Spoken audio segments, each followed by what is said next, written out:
Alors, suivre l'évolution, c'est qu'il nous pas tiré hier, suivre.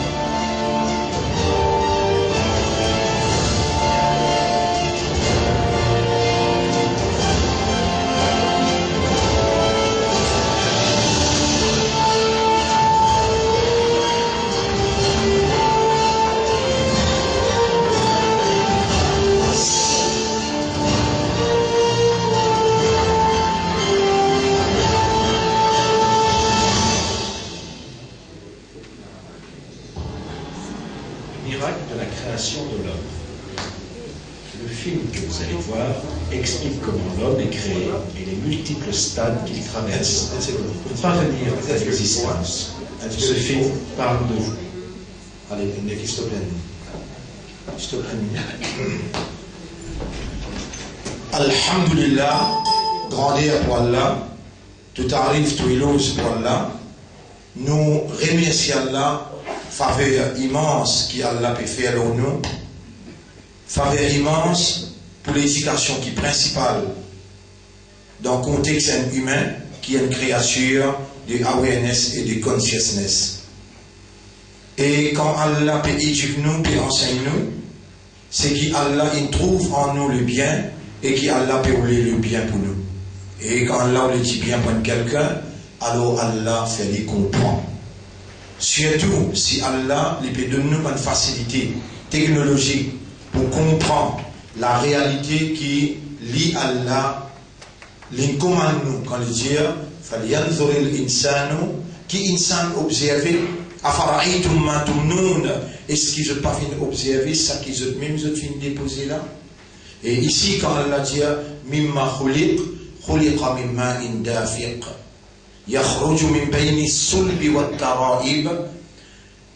Humain besoin d'observer avec une crélie avec une goutte de l'eau qui sautait. Sa goutte de l'eau là, elle sortit en côte avec colonne vertébrale. Dans sa ayat là, Allah peut faire référence avec Oudada, il peut faire référence avec Oupapa. Vous pouvez expliquer ça en détail. Aujourd'hui, c'est qui vous pouvez dire là, c'est ce qui Allah peut dire dans Surah la réalité. Surah Al-Waqi'a, ayat numéro 57, 58, 59. Est-ce qu'ils n'ont pas fait observer avec une création? Alors, est-ce qu'ils n'ont pas fait observer ça qu'ils ont même fait déposer là? Ça qui ont bien observé là, c'est qu'ils ont même déposé. Et là, il concerne madame et monsieur tous les deux. Aujourd'hui, nous remercions Allah qui aujourd'hui Allah a décrété pour nous trouver dans une vingtaine de minutes, nous pouvons émerveiller quand nous trouvons qui manière Allah a créé nous devant nos mamans. Et devant nos mamans, c'est Raham. Rahamun. S'obéir, c'est Arham. Là, nous pouvons trouver relation qui est entre Rahmatullah, Allah, sur Rahma. Rahamun veut dire l'utérus. L'utérus se trouve dans 3 ovules à l'intérieur, 3 noités. Quand là-bas, Allah rend humain à partir du premier jour. L'union entre un spermatozoïde avec un ovule. Nous vous trouvons ça. Ça, c'est nos 15e session pour aujourd'hui.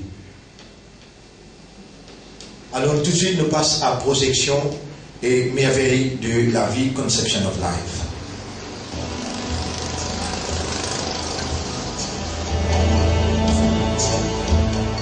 Maintenant, faisons un petit voyage à travers le temps et remontons le passé.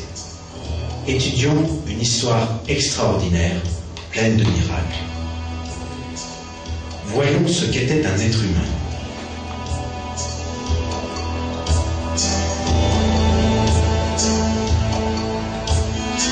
Une seule cellule au sein de l'utérus maternel. Une petite chose désemparée, ayant besoin de protection. Plus petite qu'un grain de sel. Vous aussi, vous avez été comme cette petite cellule, comme n'importe qui d'ailleurs par le monde. Ensuite, cette cellule s'est divisée, donnant 2 cellules, qui se sont divisées à leur tour, donnant 4 cellules, puis 8 cellules, et ensuite 16 cellules. Les cellules ont continué à se diviser. Puis un petit morceau de chair est apparu. Ce petit morceau de chair a pris forme. Il a maintenant des bras, des pieds et des yeux. Il a grandi 100 milliards de fois par rapport à la cellule initiale. Et il est devenu 6 milliards de fois plus lourd. Quand les yeux commençaient, les tiennent good, qui n'est pas capable même de peser. 100 milliards fois ce poids, 6 milliards fois ce dimension. Il grandit. Les larmes viennent un petit baba et à la côte tout de suite. Dieu a réalisé un chapelet de miracles et a créé l'homme que vous allez voir dans ce film, qui à un certain moment juste une goutte d'eau. Et il a révélé à l'homme comment il l'a créé, et ceci dans le Coran enseigné. L'homme pense-t-il qu'il va être laissé sans contrôle? N'était-il pas une goutte de sperme éjaculée et ensuite une adhérence? Puis Dieu l'a créé et formé harmonieusement. Puis on a fait alors les sexes, le mâle et la femelle. Celui-là n'est-il pas capable de faire revivre les morts? En arabe. Est-ce qu'insan peut penser qu'il nous peut quitter comme ça même? Est-ce qu'il n'est pas une goutte d'eau collant? Qui ne sautait, qui ne déposait? Min mani yumna, qui ne formait avec mani, qui ne sautait yumna, thumma kana alaqa. Ensuite, nous fallait un caillou de sang qui ne suspend dans ventre maman. Alaqatan, fa khalaqa fa sawwa. À partir de là, nous créons, nous donnons une forme. Fa ja'ala minhu zawjayni dhakara wal untha. Et nous fallait venir à partir de là un mâle avec une femelle. Alaysa dhalika biqadirin. Est-ce qu'il s'agit pas une preuve qui nous a une capacité à yuhyi al-mauta, pour nous redonner la vie avant qu'il meure? Quand nous payons ça dans le namaz, et on donne ça ayat là, les trouve dans Surah Qiyamah, ce dernier ayat, ou obligé de répondre même dans le namaz, voilà, bien sûr.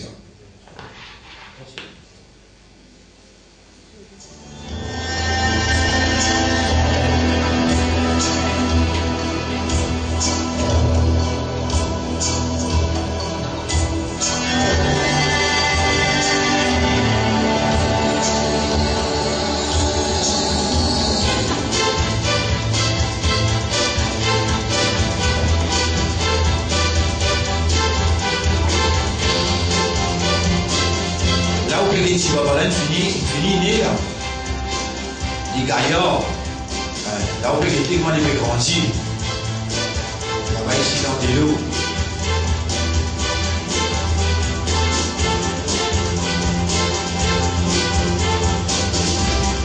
Là où avec M. Benoît Commune, vous allez danser.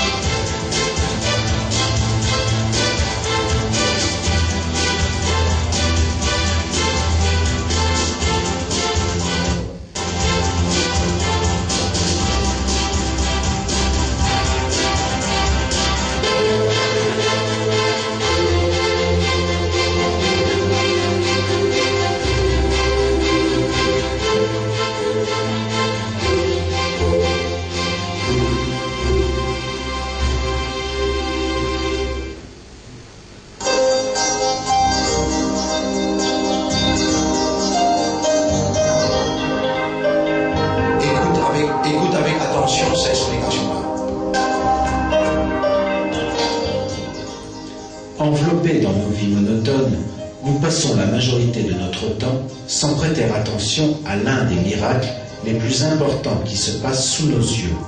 Ce miracle est celui de la création des êtres humains.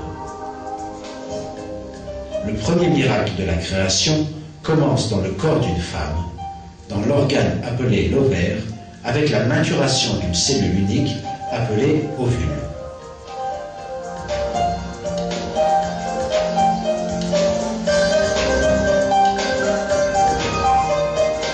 Premier, c'est préparation côté féminin.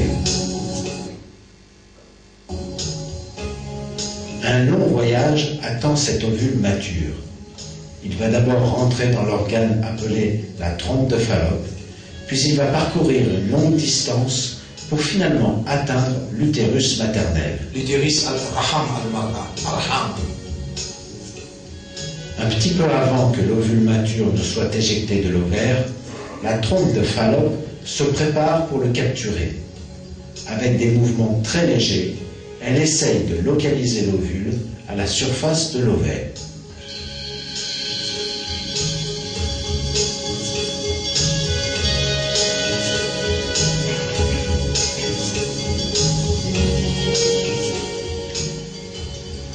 Comme résultat de cette recherche, la trompe de Fallope trouve l'ovule mature et le pousse vers elle. Ainsi commence enfin le voyage de l'œuf.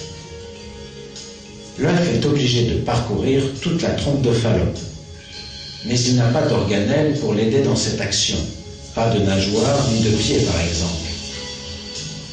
Pour cette raison, un système spécial a été créé pour le voyage de cet ovule. Des millions de cellules à la surface interne de la trompe de Fallope sont chargées d'assurer le transfert de l'œuf jusqu'à l'utérus maternel. Ces cellules ont de minuscules poils situés à leur surface, appelés des cils, qui sont orientés dans la direction de l'utérus. De cette façon, ils envoient l'ovule dans la bonne direction, comme s'il passait un objet très précieux d'une main à la suivante. Réfléchissons à cela un petit moment. Ces minuscules cheveux font partie d'un plan très intelligent et sont situés juste là où il faut, sous la forme qu'il faut. Tous ensemble, ils ont une fonction de transport dans la même direction. Si une partie de ces cellules n'exécute pas leur fonction, ou si elles exercent cette fonction dans des directions différentes, l'ovule ne pourra pas atteindre sa cible et la naissance ne pourra pas avoir lieu. Ce que Dieu a créé est cependant impeccable et chaque cellule exécute les tâches qui lui sont assignées sans aucune erreur. De cette façon, l'ovule progresse droit vers la place qui lui a été spécialement préparée, en d'autres mots, l'utérus maternel. Et l'ovule qui a été transporté avec autant d'égards a une durée de vie de seulement 24 heures. Écoute ça bien une seconde. Ça, Zizef qui n'arrive dans l'utérus là, s'il n'est pas fécondé, il n'existe 24 heures de temps la vie. Ça, Zizef qui n'arrive dans l'utérus là, il n'existe 24 heures de temps un seul jour. Si dans sa un jour là, le spermatozoïde qui est pour féconder, qui est pour unir pour produire des enfants, pas arrive là-bas, les enfants là, pas pour prendre naissance. Allez. Mourir. Il a besoin d'un matériel vital pour être fécondé, le spermatozoïde qui va venir du corps paternel.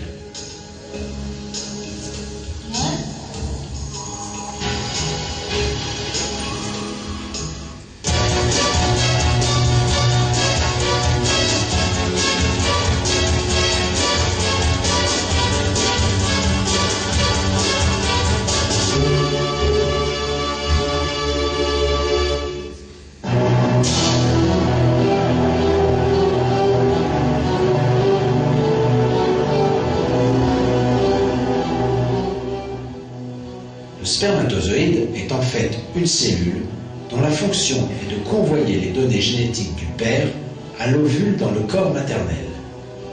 Quand on l'examine de près, le spermatozoïde ressemble à une machine spécialement fabriquée pour transporter ce chargement. Le devant du spermatozoïde est recouvert d'une armure. Il y a une deuxième couche de l'armure sous la première, et sous cette deuxième couche se trouve le chargement génétique transporté par le spermatozoïde. Des précautions. Le chargement, il y a 23 chromosomes appartenant au spermatozoïde. Toutes les informations concernant le corps humain, jusque dans les plus petits détails, sont inscrites dans ces chromosomes. Pour qu'un nouvel être humain puisse voir le jour, les 23 chromosomes du spermatozoïde doivent s'unir aux 23 chromosomes contenus dans l'ovule maternel. De cette façon, les premières fondations d'une nouvelle personne de 46 chromosomes sont posés. Le système d'armure, placé à la tête du spermatozoïde, va protéger cette cargaison précieuse de tous les dangers tout au long de ce voyage. Mais la conception du spermatozoïde n'est pas limitée à cela. Il y a un moteur très puissant dans le centre du spermatozoïde. L'extrémité du moteur est connectée à la queue du spermatozoïde. L'énergie produite par le moteur fait tourner la queue tel un propulseur et permet au spermatozoïde de se mouvoir rapidement. Comme il y a un moteur au centre, il va avoir besoin de carburant pour le faire tourner. Et bien d'essence. Ce besoin a été prévu et le carburant le plus productif pour le moteur, le fructose en l'occurrence, a été placé dans le liquide entourant le spermatozoïde.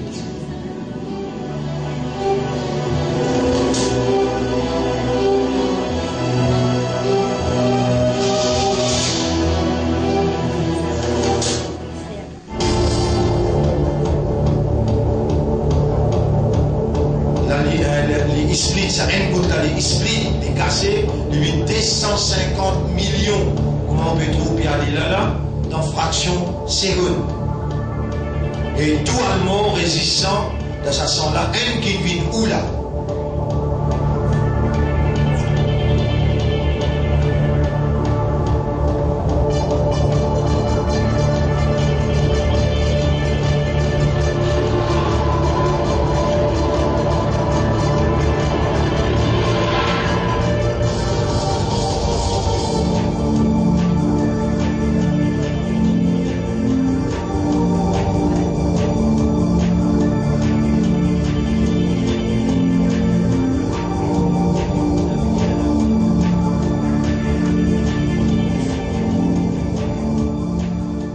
De cette façon, le carburant pour le moteur est fourni tout au long du voyage.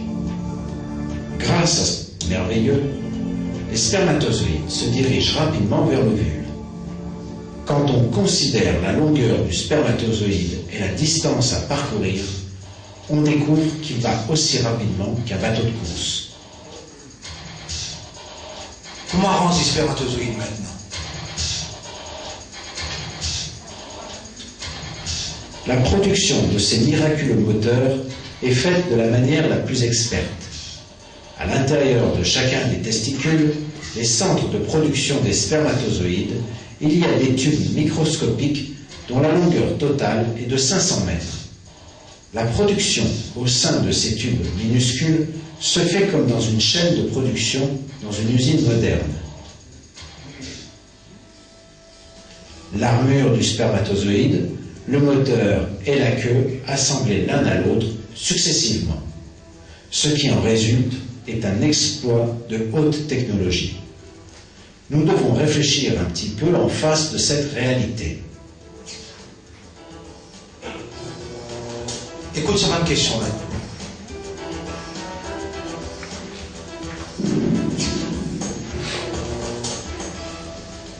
Comment ces cellules inconscientes font-elles pour savoir comment monter les spermatozoïdes dans la forme appropriée en dépit du fait qu'elles ne connaissent rien du corps maternel? Comment ont-elles appris à fabriquer l'armure, le moteur dont le spermatozoïde va avoir besoin dans le corps maternel? Avec quelle intelligence assemblent-elles ces composants dans le bon ordre? Laissez continuer les problèmes. Comment ont-elles su que le spermatozoïde allait avoir besoin de fructose? Comment ont-elles appris à construire ce moteur qui marche au fructose? Il y a juste une seule réponse à toutes ces questions. Les spermatozoïdes et le liquide séminal dans lequel ils sont placés ont été spécifiquement créés par Dieu pour la continuation de la race humaine. Cette merveilleuse mise au point dans la conception du spermatozoïde est en elle-même un miracle de la création. En fait, Dieu a prêté une attention spéciale dans le Coran à la création du liquide séminal dans lequel baignent les spermatozoïdes. C'est lui qui vous a créé. Pourquoi n'acceptez-vous pas la vérité? Avez-vous jamais considéré ce que vous éjaculez? Est-ce vous qui l'avez créé? Ou en sommes-nous le Créateur? Et c'est un ayat qui nous peut citer là, c'est là, il trouve dans chapitre 56, verset 57. Nahnu khalaqnakum. C'est nous qui finissons créer. Falaoula tusaddiqoun. Alors, est-ce qu'on n'a pas voulu croire? Afara'aytum ma tumnun. Est-ce qu'on finit observe sa goutte de l'eau qui ou même au fin zété qui collait là? Antum takhluqunahu. Est-ce qu'on qui crée? Am nahnu al-khaliqoun. Ou bien nous, ce créateur.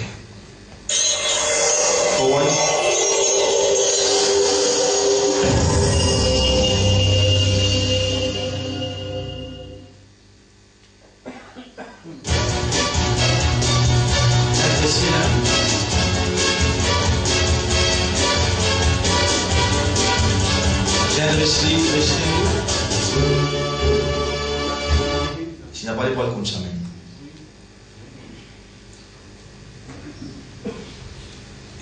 Il femme qui connaît moi.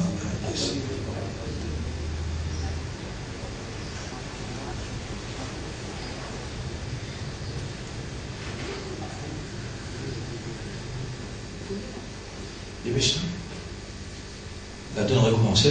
Sont les premières fondations d'une nouvelle personne quand on l'examine de près. Encore. Il y a 23 chromosomes absents. Mais la production au sein de ces tubes maternels qui pesait. Avez-vous jamais considéré ce que vous éjaculez? Est-ce vous qui l'avez créé ou en sommes-nous le créateur? Bien.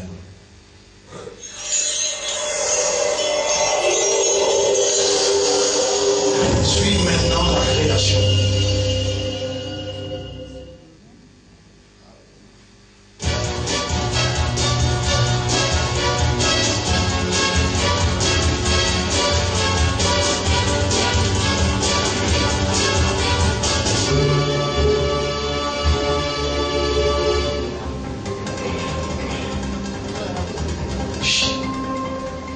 Quelques 250 millions de spermatozoïdes sont envoyés en même temps dans l'utérus maternel. Ce nombre est délibérément gardé élevé car dès que les spermatozoïdes entrent dans le corps maternel, ils sont confrontés à des dangers mortels. Il y a une mixture très dense dans les organes reproducteurs maternels destinée à combattre les bactéries. Cette mixture acide est aussi fatale pour les spermatozoïdes. En quelques minutes, les parois de l'utérus maternel sont recouvertes par des millions de spermatozoïdes morts. Quelques heures plus tard, la plupart des 250 millions de spermatozoïdes vont décéder. Ce composé acide, qui est très important pour la santé maternelle, est si puissant qu'il peut facilement détruire tous les spermatozoïdes. Un point extrêmement important pour ce cas à comprendre. Dans l'ego et madame, l'ilog et l'acide qui est extrêmement important pour la santé mamana et pour protection sa l'ego et sa place pour faire formation aux enfants contre toute bactérie qui est capable d'affecter une naissance des enfants. Ça l'acide là extrêmement important. Ça l'acide là les douilles, les spermatozoïdes, tout presque mot résiste. Centaines qui restaient, sa centaine là, elle prépose, vous êtes capable de résister à l'acide là. Allez suivre. Qui entre dans l'utérus. Dans cette éventualité, la fécondation ne pourrait pas avoir lieu et la race humaine irait à sa fin. Mais Dieu qui a créé les spermatozoïdes a aussi créé des précautions contre les dangers qu'ils vont rencontrer dans l'utérus maternel. Quand les spermatozoïdes sont produits dans le corps de l'homme, un composé basique est ajouté au liquide qui contient les spermatozoïdes. Ce composé élimine partiellement les effets de l'acide dans l'utérus maternel. Grâce à cela, un certain nombre de spermatozoïdes va pouvoir traverser l'utérus maternel et se diriger vers l'entrée de la trompe de Fallope. Si vous avez remarqué, les spermatozoïdes voyagent tous ensemble dans la même direction. Mais comment ont-ils fait pour trouver la bonne direction? Comment ont-ils fait pour savoir où était l'ovule? Par un grand grain de poussière. Les spermatozoïdes ont retrouvé le chemin de l'ovule car un autre système biologique créé à la perfection est entré en action. Créé à la perfection. l'ovule émet un signal spécial pour attirer les spermatozoïdes qui sont éloignés d'environ 15 cm. Les spermatozoïdes se dirigent droit vers l'ovule en réponse à ce signal. En bref, l'ovule qui ne connaît rien des spermatozoïdes et qui n'est jamais entré en contact avec eux avant, les appelle vers lui. Deux cellules parfaitement étrangères l'une à l'autre engagent une communication. Cette réalité est une autre preuve que l'ovule et le spermatozoïde ont été créés dans la forme la plus idéale l'un pour l'autre.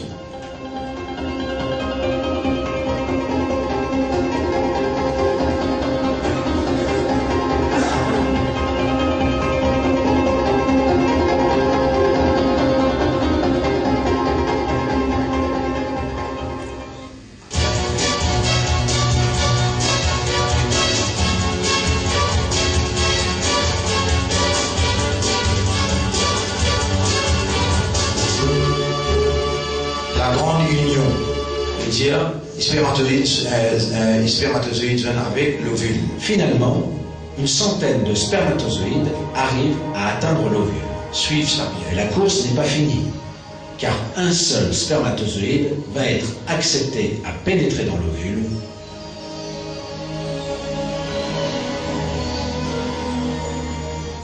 Et donc, une autre course commence. Il y a un obstacle particulièrement important auquel vont être confrontés les spermatozoïdes.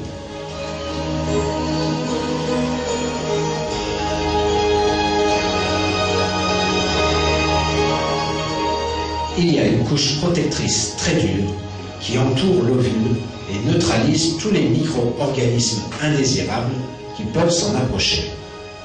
Elle aussi extrêmement difficile à pénétrer. Pour contourner cet obstacle, des systèmes spéciaux ont été encore une fois créés dans le spermatozoïde. Sous de l'armure, au niveau de la tête du spermatozoïde, se trouvent des armes secrètes qui ont été jusqu'à présent dissimulées. Ce sont de minuscules sacs contenant des enzymes dissolvantes. Ces petits sacs font un trou dans la couche protectrice en la dissolvant, permettant ainsi au spermatozoïde d'y pénétrer. Alors que le spermatozoïde pénètre à l'intérieur de la couche protectrice, l'armure au niveau de l'extrémité se rompt pour se détacher complètement du spermatozoïde. Le détachement de l'armure fait partie de ce plan fonctionnel parfait. Grâce à cela, le second jeu de sacs enzymatiques à l'intérieur du spermatozoïde peut émerger. Ceci permet au spermatozoïde de traverser le dernier obstacle en face de lui et, en d'autres mots, percer l'enveloppe de l'ovule. Vous êtes en train de voir maintenant des images prises par un microscope électronique. Le spermatozoïde a une armure de couleur rouge. Cette armure se dissout et le spermatozoïde pénètre dans l'ovule à travers son enveloppe. La formidable conception de la rencontre du spermatozoïde et de l'ovule ne s'arrête pas ici. Dès que le spermatozoïde atteint l'enveloppe de l'ovule, un autre miracle a lieu. Le spermatozoïde abandonne soudainement sa queue qu'il a menée pendant tout ce trajet. Ceci est essentiel, car si le spermatozoïde ne le fait pas, la queue, qui est constamment en train de tourner, va pénétrer dans l'ovule et la détruire. Fini si là qu'elle a aussi rentré de détruire l'ovule. Quel système humain m'a été? Il lance une fusée, après qu'est-ce qui arrive? Le détachement de la section contenant la queue ressemble à la façon dont une fusée largue les réservoirs de carburant consommés lorsqu'elle quitte l'atmosphère, n'en ayant désormais plus besoin.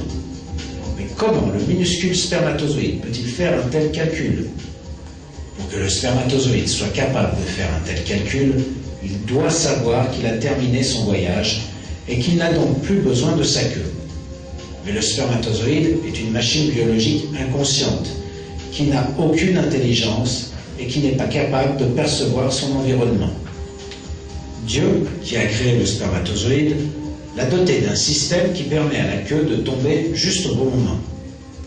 Le spermatozoïde, en abandonnant sa queue, perce l'ovule et y dépose son chargement, en d'autres mots les chromosomes, à travers le trou qui s'est ouvert. le processus de transport des génétiques est de cette façon terminé. Comme résultat du fonctionnement harmonieux de centaines de systèmes différents et indépendants, les données génétiques concernant le corps de l'homme atteignent l'ovule.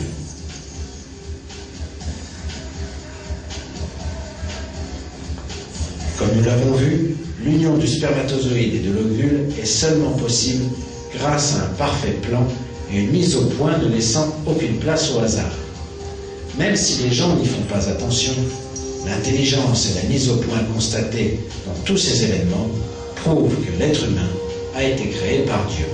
Tout ça là vient prouver qu'il y a l'autre apport d'Allah, pas capable de créer humain, mais n'en a rien de sens, mais n'en a rien au hasard, tout un plan parfait, exact. Maintenant, comment construire l'esprit et les guerres? Allez. 3 minutes en cours. 3 minutes.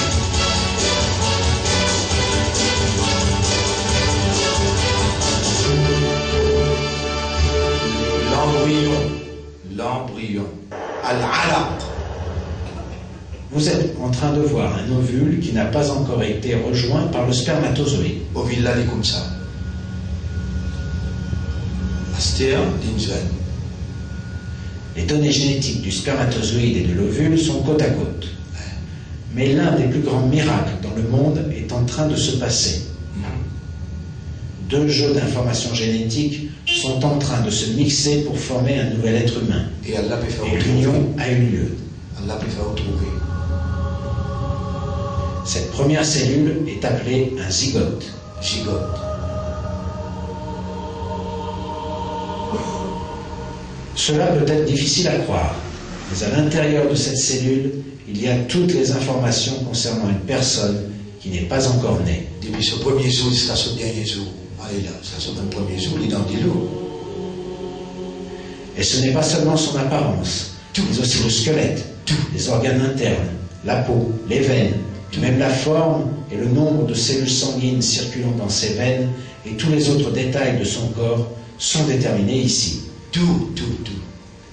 Depuis il y a 7 ans, jusqu'à l'égalité. Tout est déterminé et écrit dans cette cellule, de ses caractéristiques à l'âge de 7 ans à ses caractéristiques à l'âge de 70 ans. Et de temps tu as 7 ans, et comment tu étais 7 ans, là où il y a 70 ans. Peu après la fécondation, la cellule va réaliser une autre action très surprenante. Elle se divise et 2 nouvelles cellules se forment. Puis ces cellules se divisent encore et deviennent 4 cellules. La construction d'un nouvel être humain a maintenant commencé.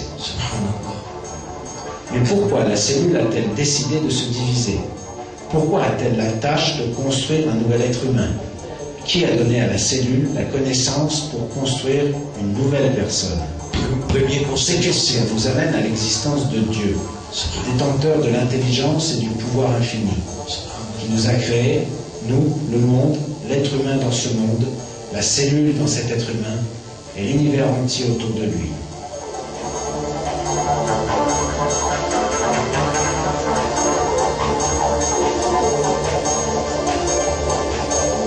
En ce moment, vous êtes en train de voir le voyage à l'intérieur de la trompe de Fallope de la cellule dans ses constantes et multiples divisions. Cette collection de cellules est connue sous le nom de morula.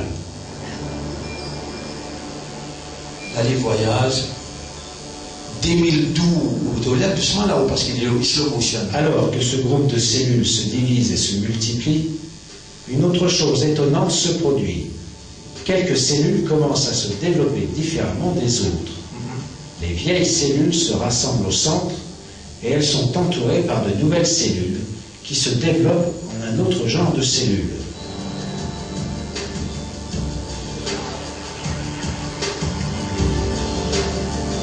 Un petit moment plus tard, le groupe de cellules au centre va former l'embryon, en d'autres mots, les premières cellules du bébé à naître, et le groupe de cellules autour d'elle va former le placenta, qui va nourrir l'embryon.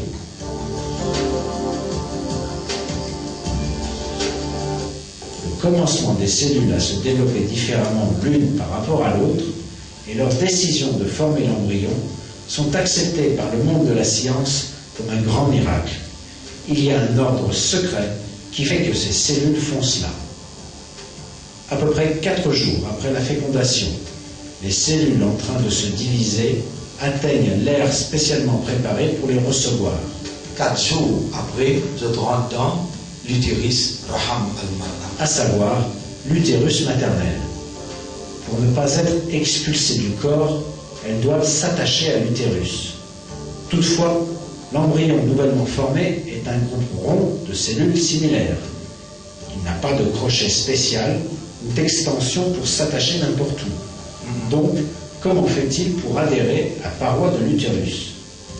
Ceci aussi a été pris en compte. Quand ces cellules atteignent l'utérus maternel, des systèmes spéciaux rentrent en action. Ce que vous êtes en train de voir est un groupe de cellules qui vient d'atteindre l'utérus maternel, vu maintenant sous microscope électronique. Les cellules dans l'extrême périphérie émettent une enzyme spéciale qui dissout la paroi de l'utérus. De cette façon, les cellules s'attachent étroitement à l'utérus et évitent d'être expulsées du corps.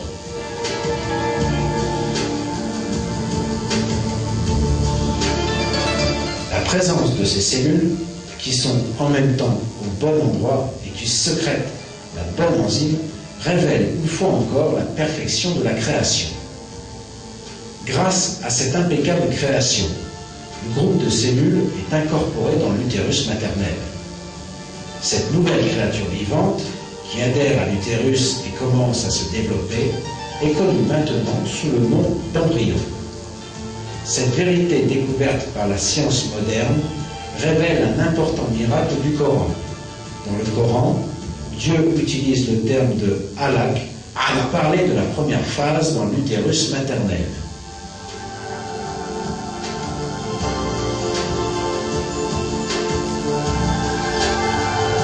Dans le Coran, Allah dit Iqra bismi rabbika alladhi khalaqa khalaqal insana min alaq. Alaq, c'est qu'on fait trouver alaq. Lis au nom de ton Seigneur qui a créé. Il a créé l'homme d'une halak. Lis et ton Seigneur est le très noble.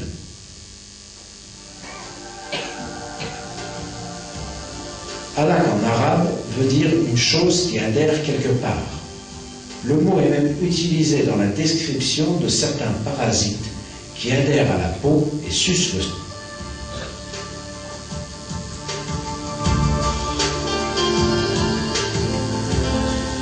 En d'autres mots, dans le Coran, qui a été révélé à une époque où les connaissances humaines en biologie étaient encore très limitées, un mot est utilisé qui décrit exactement l'embryon dans l'utérus maternel.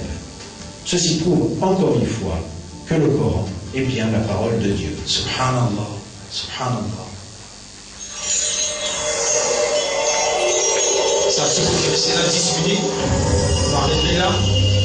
Arrêtez là. Sinon nous tardons beaucoup. 10 minutes restez pour trop formation, un cerveau, formation de l'équerre, un léger. 10 minutes pour demain. Nous réservons pour demain. Inch'Allah. Donc pour aujourd'hui, mon frère, le fait qu'il nous peut continuer sa projection là 10 minutes demain, c'est qu'il nous a pour causer la relation entre Raham avec Rahman. Nous comprend, nous remercions Allah pour faveur immense par la technologie qui lui peut montrer nous, ça qui lui commande nous pour observer la possibilité Allah pas de tout le monde. Nous remercions Allah pour cela. Subhanallah wa bihamdihi, subhanaka Allahumma wa bihamdika, nashhadu an la ilaha illa anta, nastaghfiruka wa natubu ilayk.